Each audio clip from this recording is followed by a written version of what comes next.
자본주의 경제의 역사 12주차 2강을 시작하도록 하겠습니다. 여러분 1강에서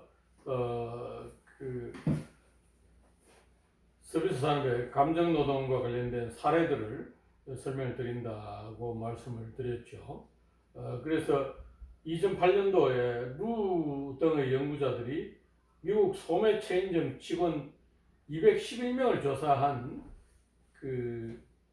이 연구에 따르면 부정적 정서, 여러분 쉽게 말하면 뭡니까? 기분이 나쁠 때, 작업자가 일하는 사람이 기분 나쁠 때 어떤가 하는 얘기입니다.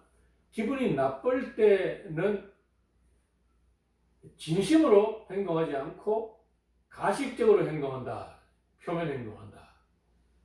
그 다음 기분이 나쁠 때는 훨씬 더 우울한 기분이 많이 들고, 이 우울한 기분이 직무의 긴장을 높이고 직무의 만족을 떨어뜨린다 하는 연구 결과를 발표를 하였습니다.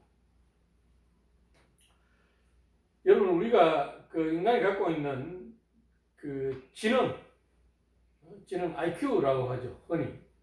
이 지능과 관련해서 우리 이 감정과 관련된 감성지능, 정서지능이라는 영역을 학자들이 연구를 했습니다.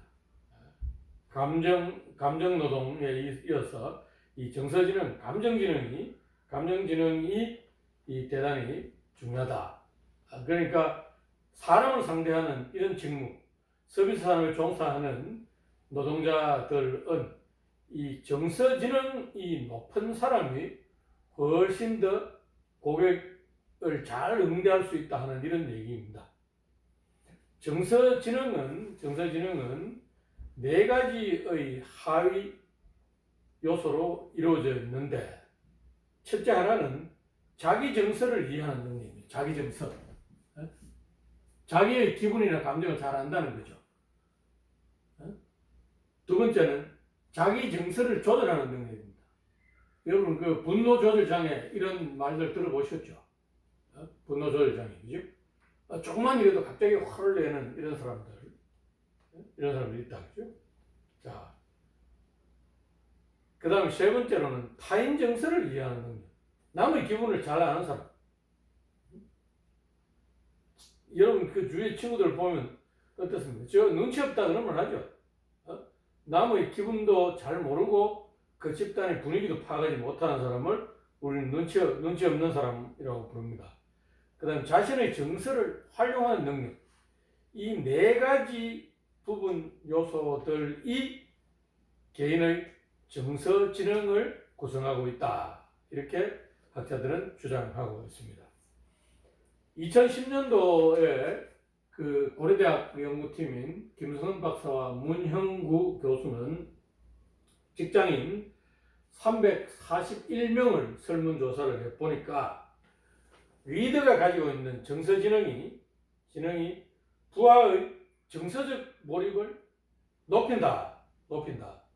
그리고 부하들의 조직 시민 행동도 정대시킨다.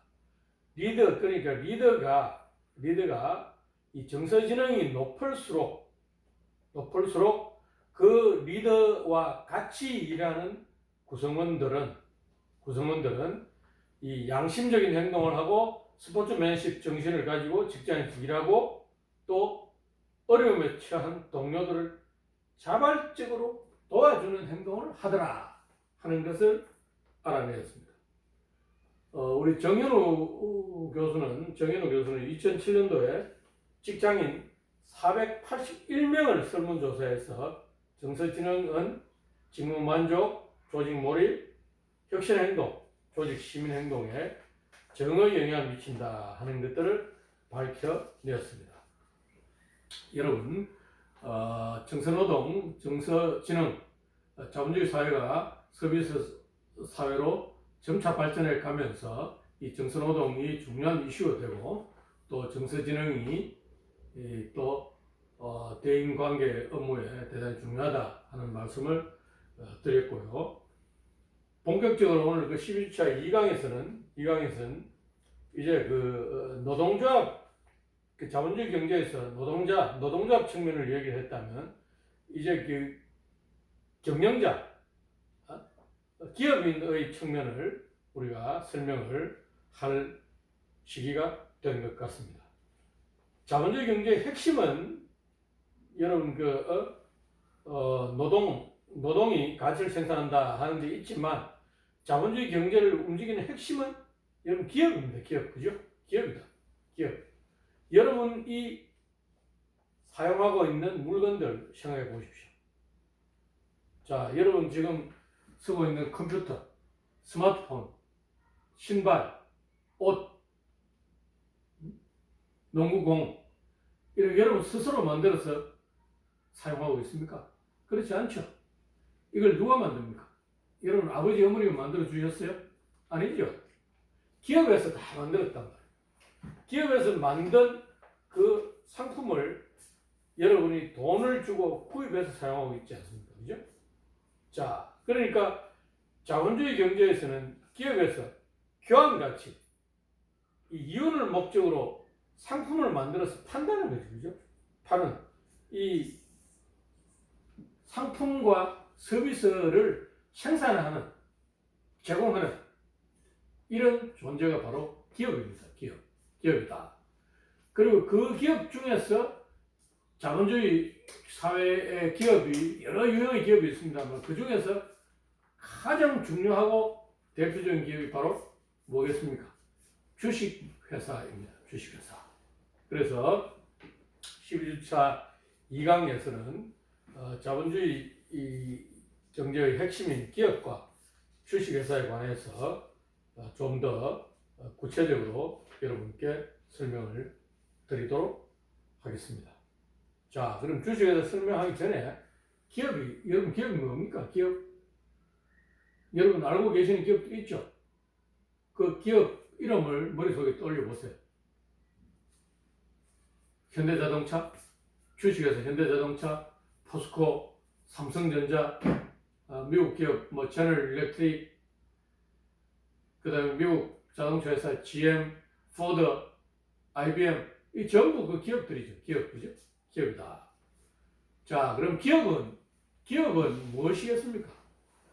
인간과 사회가 필요로 하는 그 상품이나 서비스를 생산하는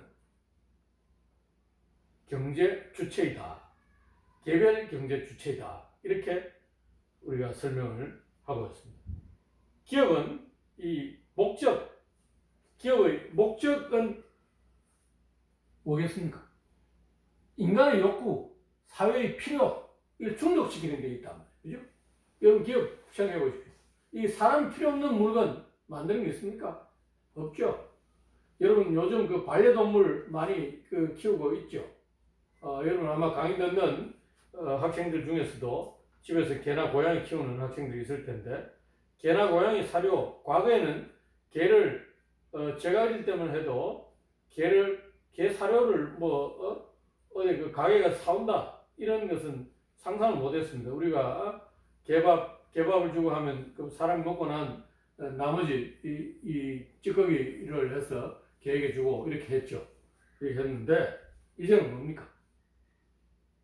그런 찌꺼기를 주는 게 아니라 개에게 맞는 비타민, 영양제, 개치솔, 개장난감, 여러분 개사료, 개껌, 온갖 종류의 것들이 있잖아요. 이것을 이 사회가 필요로 하기 때문에 그 개껌을 사람이 씹지는 않지만 어떻습니까?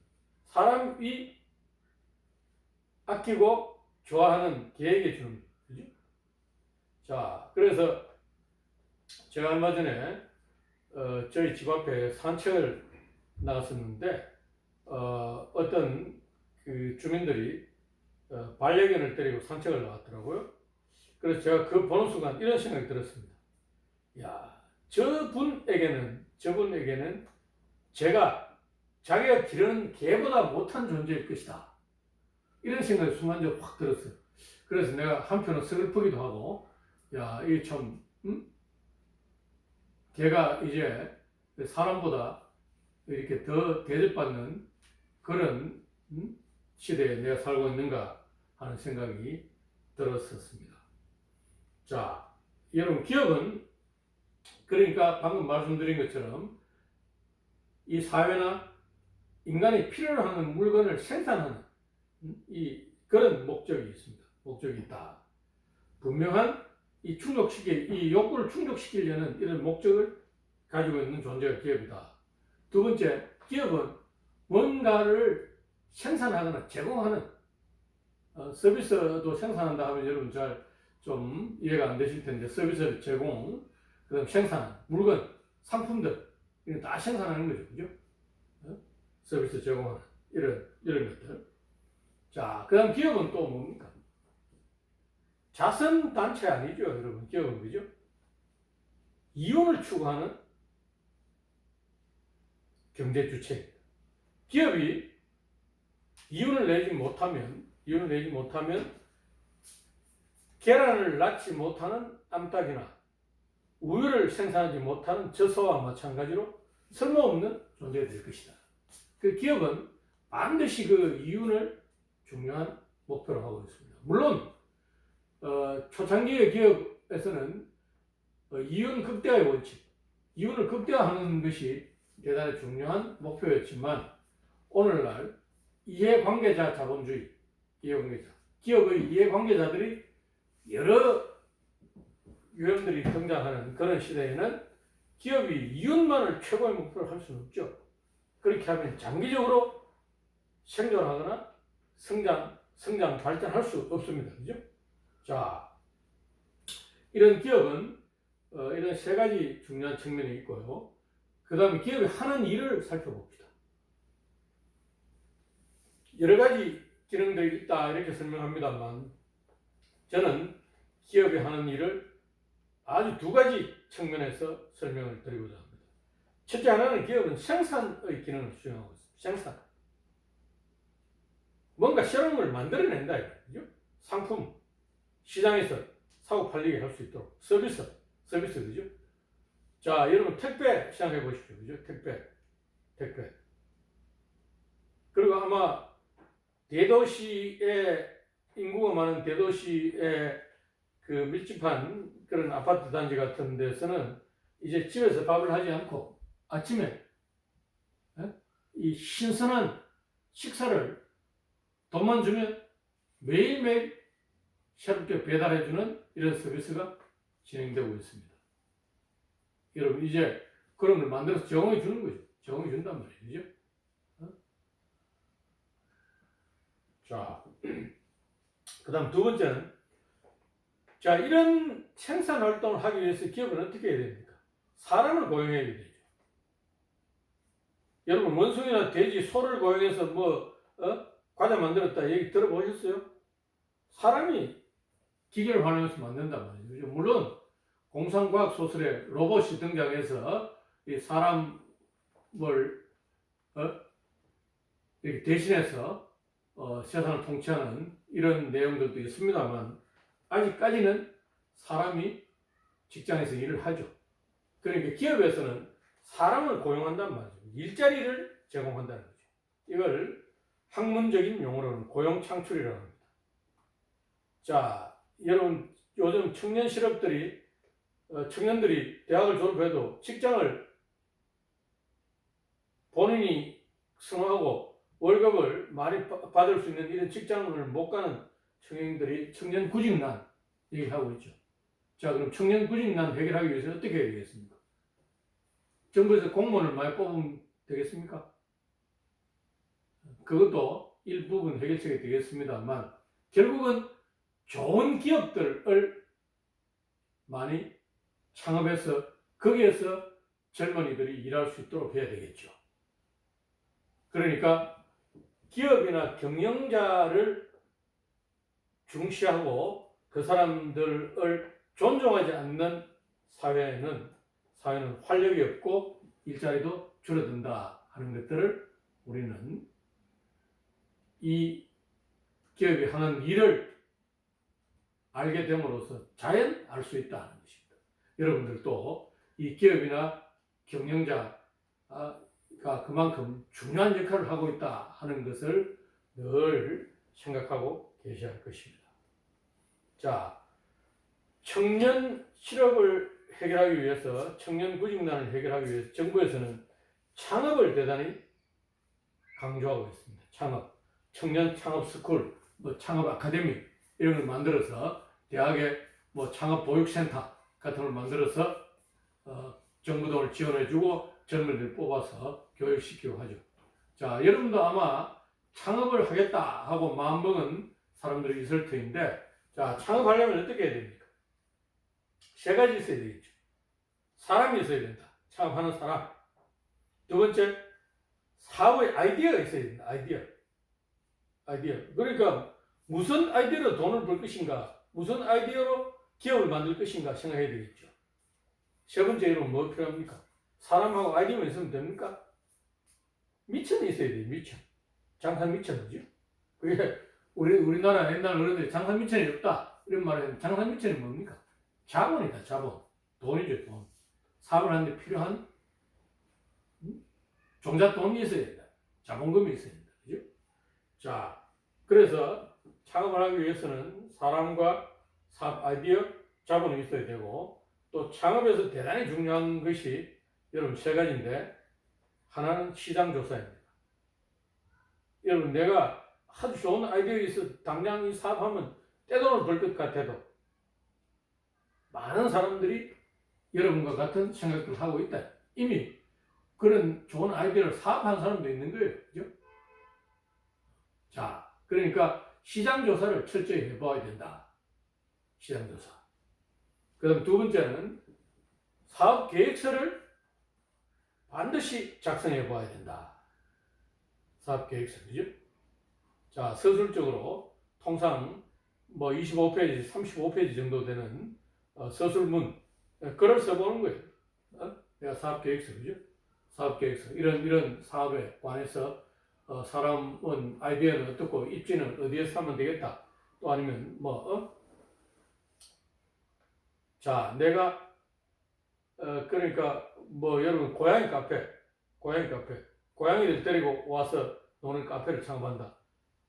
그러면 이거 뭐 고양이 카페 요새 반려동물 많이 키우니까 강남역 사거리에 하면 되겠네. 강남역 사거리는 새가 엄청 비싼데 여러분 하려면 고양이 카페를 해가지고는 돈을 못 벌겠죠. 강남역 사거리 같은 데 가보시면 여러분 성형외과들이 많이 있습니다. 맥주집 같은 거 없어요. 맥주집 하면 맥주 팔아서 그 강남역 사거리에 월세는 낼 수 있겠습니까? 못 내죠. 못 낸다. 그죠? 고양이 카페에서 할 수 있겠습니까? 못 내겠죠. 자, 그럼 고양이 카페 입지를 어디 할 것인가? 그 다음 고양이를 많이 키우는 사람들이 수도권 내 어느 지역에 많이 있는가? 또 고양이 카페에 오는 사람들은 뭐 차를 몰고 올 때인데 주차 시설은 어떨 것인가? 이런 것들 다 사업계획서에 적으면서 체크해 보아야 되겠죠. 그 다음 또 하나는 세 번째가 비즈니스 모델을 만들어 봐야 된다. 네? 자, 이 사업계획서는 돈 버는 방법에 관한 것이라면 비즈니스 모델은 돈 버는 자체입니다. 이 고양이 카페에 돈 되나 이 말이죠. 네? 여러분 웅진코에라는 그 기업 아시죠? 아마 여러분들 가정에도 이 정수기라든지 비데 같은 것들을 렌탈해서 쓰는 분들이 있을 텐데요. 자, 웅진이 이 정수기 렌탈 사업을 해서 어떻습니까? 웅진코에 정수기 렌탈 시장을 성장시키고 또 돈을 벌어들였죠. 그래서 요즘 웅진에서 뭐 매트리스까지 렌탈 해주는 그런 비즈니스 영역을 확장시키고 있습니다. 이게 뭡니까? 비즈니스 모델이다. 이 사업을 해서 돈을 얼마 벌어들일 것인가? 그죠? 경쟁자, 가치, 이런 것과 관련한 모델을 그림으로 만들어 보는 것이 이 비즈니스 모델입니다. 그죠? 자, 쉽게 생각하면 수익 모델, 이 돈벌이 되는가 하는, 이게 사업 계획서로는 좋은 아이디어지만 이 돈벌이 되는가 하는 다른 문제겠죠. 사업 계획서는 통상 은행에 대출을 내거나 투자자들에게 사업 계획서를 보여주고 이 사업이 있으니까 저에게 투자해 주세요 하는 이런 용도로 쓰는 거죠. 또 아니면 내가 회사의 그 사업부문장인데 직원들과 관련 새로운 사업 영역을 이렇게 계획하기 위해서 우리 직원들에게 자 이거 사업해 봅시다. 그래서 좋은 아이디어를 더 첨가하시오 하고 이렇게 하는 것이 사업 계획서고 이 비즈니스 모델은 어떻습니까? 바로 론칭 그러니까 새로운 사업에 뛰어들기 전에 이게 돈이 되는가 안 되는가 하는 걸 결정하는 중요한 모델이 바로 비즈니스 모델이라고 할 수 있습니다. 자, 여러분 창업 섣불리 하면 안 되겠죠? 자, 창업 섣불리 했다가 그 망한 사람들 저도 많이 봤습니다. 많이 보고 또 갖고 있던 돈도 다 날리고 하는 사람들을 봤는데 여러분 창업이 그래서 우리가 하이 리스크 하이 리턴이라는 말을 씁니다. 그죠? 위험이 커야 수익도 크단 말이에요. 그죠? 여러분 가늘고 길게 산다 뭐 이런 말도 있죠. 굵고 짧게 산다 뭐 이런 것처럼 그죠? 그래서 여러분 아마 우리 공무원 사관학교 브랜드를 우리 학교에 쓰고 있는데 여러분 부모님들은 여러분들이 안정된 직장을 가지길 원하죠. 그러나 젊은이들이 안정된 것만 추구하면 그 사회의 발전은 없습니다. 여러분들은 아프리카나 남미에 가서도 내가 뭔가 새로운 것들을 해서 돈을 벌겠다는 이런 각오로 열정을 가지고 열심히 노력해야 미래가 있는 것입니다. 자, 그러면 기업의 형태에 관해서 우리 살펴보도록 하겠습니다. 기업의 형태는 단순하게는 사기업과 공기업으로 나눌 수 있습니다. 사기업은 어떻습니까? 개인이 하는 거죠. 여러분 집 근처에 있는 세탁소, 구멍가게 이런 전부 사기업이죠. 그죠? 개인이 그 다음 공기업은 어떻습니까? 국가나 지방자치단체가 하는 거죠. 여러분 우리 전철 타고 학교까지 오시면 오거나 하면 어떻습니까? 이게 도시철도공사 아니면 코레일, 뭐 한국철도공사 이런 국가에서 운영하는 이런 공기업에서 운영하는 기차를 타고 여러분 이동하죠. 이런 것처럼. 그럼 법률 규정에 의한 상법에 의해서 상법과 민법에서 구분하는 이 회사 그 기업의 유형들도 있습니다. 뭐 개인 상인부터 시작해서 한 명에서 합자회사, 유한회사, 익명조합, 그다음 국영기업, 공사, 공단, 뭐 특수회사 같은 이런 것들도 있죠. 자, 기업의 대표적인 형태 중에 하나가 여러분 이 주식회사라고 말씀드렸습니다. 이 사기업은 장점도 있지만 단점도 많죠. 장점은 어떻습니까? 자, 사기업은 내가 개인이 하니까 이익이 생기면 내 혼자 다 차지할 수 있다. 그리고 폐업과 창업 이런 것들이 용이하고 또 의사결정도 신속하게 할 수 있죠. 그러나 대규모의 자본금을 모으는 이런 것들은 개인기업은 불가능하다. 그죠? 자, 여러분 현대자동차 같은 걸 생각해 보십시오. 현대자동차의 대주주인